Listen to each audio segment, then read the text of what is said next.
Ravi de vous retrouver, mesdames et messieurs, pour cette nouvelle session d'information. Bonjour à toutes et à tous, bienvenue. Mise en application des sanctions prises par la CEDEAO contre les putschistes au Niger, au Bénin. Les frontières entre les deux pays sont désormais fermées. Part d'engouement pour la célébration du 1er août dans plusieurs localités du Bénin. C'est le cas d'Abomey-Kelavi. On en parle dans cette édition. Et puis, dans le nord de la France, un homme armé d'un katana a été abattu par un gendarme dans le département du Pas-de-Calais.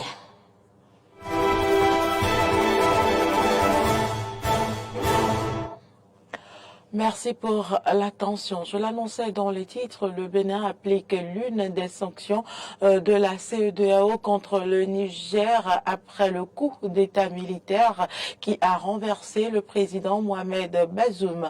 En application des sanctions, des décisions de la CEDEAO, le Bénin ferme ses frontières avec le Niger. Des centaines de camions contenant des denrées alimentaires à destination de Niamey sont bloqués. Des conteneurs de transit vers le Niger seraient également rejetés au port de Cotonou. Célébration des 63 ans d'accession à la souveraineté internationale du Bénin. Les manifestations officielles ont eu lieu hier à Cotonou, marquées prioritairement par le dépôt de gerbes au monument dévoué aux morts et par le défilé militaire et paramilitaire sur le boulevard de la Marina en présence du chef de l'État et de son invité spécial, le président de la République fédérale du Nigeria, Bola Tinubu. Il y était présent les présidents d'institutions, les têtes couronnées et plusieurs autres personnalités. Le point avec Clémence Tonoquin. 3 phases ont marqué le défilé militaire de ce 63e anniversaire de l'indépendance du Bénin. Il s'agit du défilé pédestre par les détachements représentatifs de chacune des composantes des forces de défense et de sécurité, du défilé aérien effectué par un échantillon d'aéronefs de l'armée de l'air et enfin du défilé motorisé qui a permis d'exhiber un échantillon de matériel équipant les forces de défense et de sécurité. Reconnaissant les efforts du gouvernement dans le domaine sécuritaire, les forces de défense et de sécurité ont renouvelé leur engagement à toujours œuvrer pour garantir la sécurité à toute la nation. Monsieur le Président de la République, en cette occasion solennelle, les forces de défense et de sécurité voudraient renouveler à la nation entière leur loyauté et leur engagement indéfectible à toujours remplir efficacement leur mission. Le porte-parole des forces armées béninoises s'est réjoui de la reprise du défilé aérien et de son bon déroulement. Lieutenant-colonel Ronfoga Ebenezer. C'est la première fois de faire le défilé aérien sur cet axe. Mais ce n'est pas la première fois de faire le défilé aérien au Bénin. Il y a un peu plus d'une dizaine d'années, nous avons fait le défilé aérien à Porto-Novo. Nous avons fait le défilé aérien à Lokossa lorsque les premiers hôtes étaient itinérants. Mais à un moment donné, on a pu faire le défilé aérien en raison de manque d'activité aérienne, en raison de beaucoup d'autres contingences liées à notre armée de l'air. Aujourd'hui, nous sommes à la reprise des opérations aériennes militaires. Et ce défilé aujourd'hui marque cette reprise. Et en tant que pilote, j'ai vu la formation qui est passée.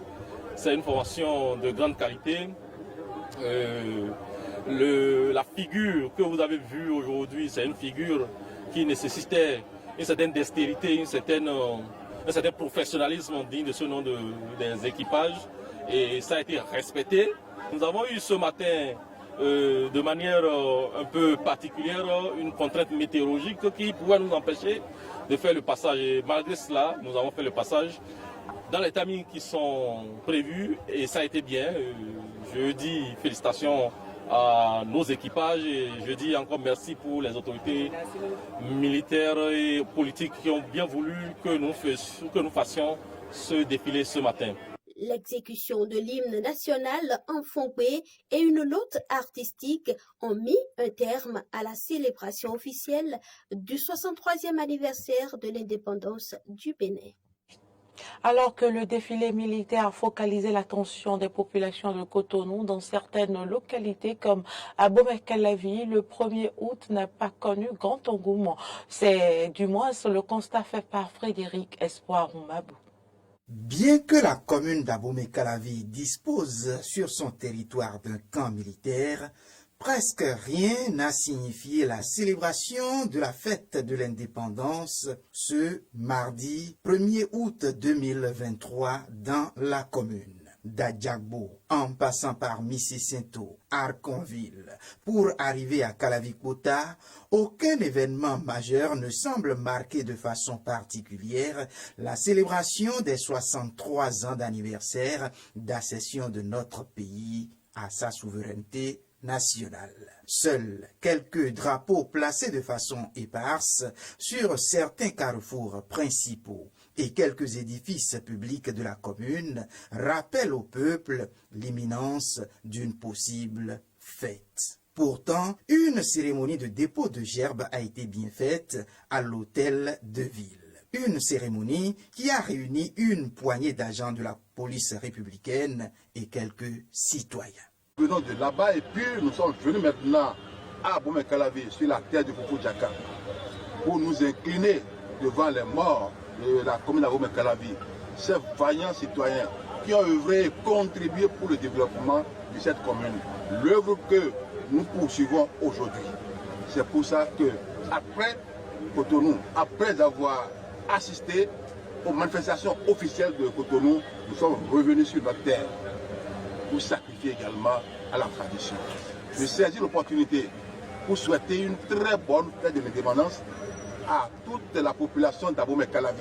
Au niveau des arrondissements et dans les villages, pas d'événement majeur pour signifier cette fête nationale. La nature ayant horreur du vide, certains ont profité de l'occasion pour mieux occuper les populations, notamment les jeunes. Ceci avec du football. Aujourd'hui, c'est un jour spécial pour le pays. Donc, c'est pourquoi on a tout fait pour que les 2 matchs soient programmés pour le 1er août. Parce qu'il y aura un second match tout à l'heure. Ce qui est seulement, c'est bienvenu. Et si de temps à autre, il peut y avoir ces événements pour réunir les fils et filles du pays, que ce soit bien. Notre objectif, c'est d'animer le quartier, de parler les populations. Je voudrais aussi profiter pour souhaiter bonne fête à tous les Béninois. Voilà un peu comment s'est déroulé ce 1er août 2023 dans la commune d'Abomey-Calavi. Un tableau qui est certainement le même dans plusieurs localités du Bénin. La population d'Alada, plus précisément celle de Dogoudo à Loulikran, est confrontée depuis quelques semaines à une situation accablante. Il s'agit des câbles électriques laissés de part et d'autre en vrac qui met en insécurité la vie des citoyens de cette localité. Arthur Rindo pour le reportage. Des câbles électriques laissés en vrac à Alada en saison de pluie. Difficile pour ce jeune homme, Rodolphe Goron, à l'état civil, la trentaine environ, vulgarisateur de travailler librement dans son atelier. Ça donne vraiment la base et nous fuyons en saison de pluie. Difficile de travailler à cause des clients. Rodolphe Goron n'est pas le seul à vivre cette situation alarmante. Dans le même rang, Djogbeno Juliette, elle, en plus de subir, a l'habitude de faire la veille. Les enfants sont tellement exposés en partant à l'école. Je suis obligée, comme je vis vite ici, de leur demander de faire du son. Pareil chez les aînés qui partent. La liste n'est pas exhaustive. Mélanie Gandaro fait aussi le récit de la situation. Les câbles n'ont jamais été permis en rond alors qu'il pleut. Nos marchandises tombent de nos têtes. Les enfants aussi sont parfois électrocutés. À l'unisson, ils appellent les autorités au secours. Nous demandons aux autorités de venir nous aider, nous les citoyens, pour que la situation soit réglée. Que les gouvernants viennent instruire ce qu'il faut pour que les fils soient bien arrangés. Nous les supplions qu'ils viennent voir. C'est parce que les gens ne savent pas où faire passer les filles. Nous les supplions qu'ils viennent à notre secours, à l'ADA aussi. Pour rappeler que la semaine écoulée, seulement 2 jeunes ont été arrêtés dans la localité pour vol de câbles électriques et de marmites. Actualité en dehors du Bénin, l'ancien président de la Côte d'Ivoire, Henri Konan Bédié, est décédé hier des suites d'un malaise. Commentaire.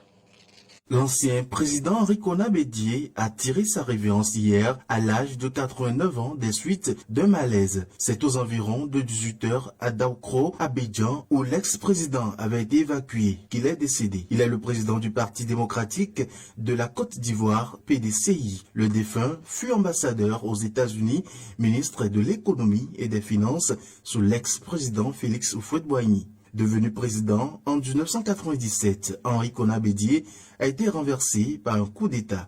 L'illustre disparu se proposait d'être candidat à la présidentielle de 2025. Et puis au Niger, la situation reste tendue après le coup d'État de la semaine dernière. La France évacue ses citoyens. Un avion du gouvernement français a déjà atterri dans le pays. Le Mali et le Burkina Faso, quant à eux, se sont prononcés contre toute intervention étrangère au Niger, suivant le reportage de nos confrères de RT. Gouvernement de transition du Burkina Faso et du Mali. Le colonel Abdoulaye Maïga a annoncé hier soir via un communiqué conjoint le soutien du Burkina Faso et du Mali au Niger. Cette annonce a été publiée sur Twitter et reprise par les médias africains. Les gouvernements de transition du Burkina Faso et du Mali expriment leur solidarité fraternelle et celle des peuples burkinabés et maliens au peuple frère du Niger qui a décidé en toute responsabilité de prendre son destin en main et d'assumer devant l'histoire la plénitude de ses souverainetés et prévient que toute intervention militaire contre le Niger entraînerait un retrait du Burkina Faso et du Mali de la CEDEAO ainsi que l'adoption de mesures de légitime défense en soutien aux forces armées et au peuple du Niger. Selon des sources africaines, des ministres et dirigeants ont été arrêtés depuis le lundi, à savoir le ministre du pétrole Mahamadou Sani Mahamadou, la ministre des mines Husseini Adizatou, le ministre de l'Intérieur et de la décentralisation Ama Amadou Souley, le ministre des Transports Oumarou Malam Alma et le député et ancien ministre de la Défense Kala Moutari. Les Nigériens ont pris, eux, de leur côté, position exprimant leur mécontentement face aux sanctions prises d'un côté par la CEDEAO et de l'autre côté par les organisations internationales soutenant le coup d'État. Et des sécheresses, des cas de crise beaucoup plus graves que celle-là. Et le peuple s'est adapté. Et je pense que même cette fois-ci, le peuple saura s'adapter. Et quand le peuple va s'adapter, les pays, les nations vont s'adapter à ces différentes sanctions-là. Ça va être beaucoup plus ridicule pour la CEDEAO. Donc je pense qu'elle doit vraiment se ressaisir et modifier les textes. On a supporté beaucoup de choses par le passé. Et d'ailleurs, la misère, c'est le quotidien des Nigériens, on le connaît. Aussi bien pendant les régimes des coups d'État que pendant les régimes démocratiques et même le régime qui vient de s'effondrer. Les Nigériens ne vivaient pas mieux. Et donc c'est un peuple résilient et les Nigériens, en tout cas, et même tous les autres États comme le Mali et le Burkina Faso vont continuer à vivre indépendamment de ces sanctions-là qui n'amènent nulle part. À l'international, ce mardi, le comité interministériel prévoit d'évacuer environ 600 ressortissants français actuellement résidant au Niger et l'Italie fait de même. Cette évacuation est justifiée par les violences qui ont eu lieu contre l'ambassade avant-hier et la fermeture de l'espace aérien qui laisse les compatriotes français sans possibilité de quitter le pays par leurs propres moyens. Hier, la présidente de la Commission européenne, Ursula von der Leyen, avait publié la position de l'UE face au Niger sur Twitter, condamnant le dénommé putsch, demandant la libération du président élu depuis 2021, Mohamed Bazoum. L'Union européenne et le Niger partagent des liens profonds développés sur des décennies.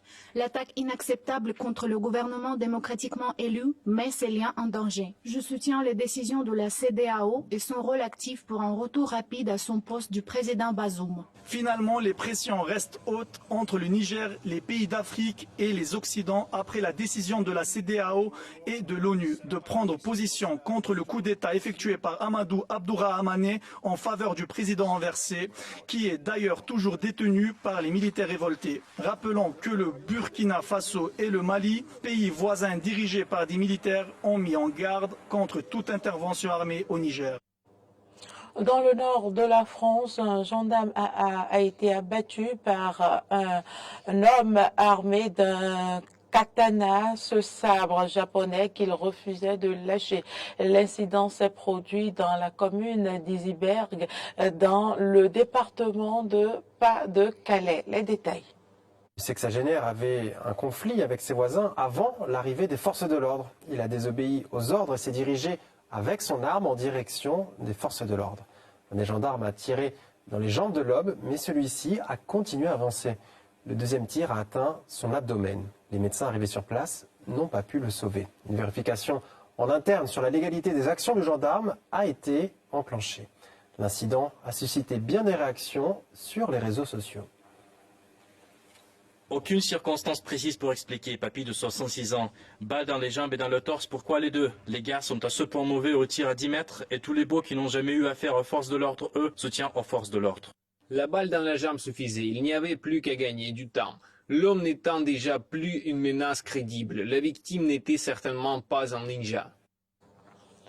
C'est tout pour cette édition. Merci pour l'attention. Les informations se poursuivent sur nos différentes plateformes. À très bientôt.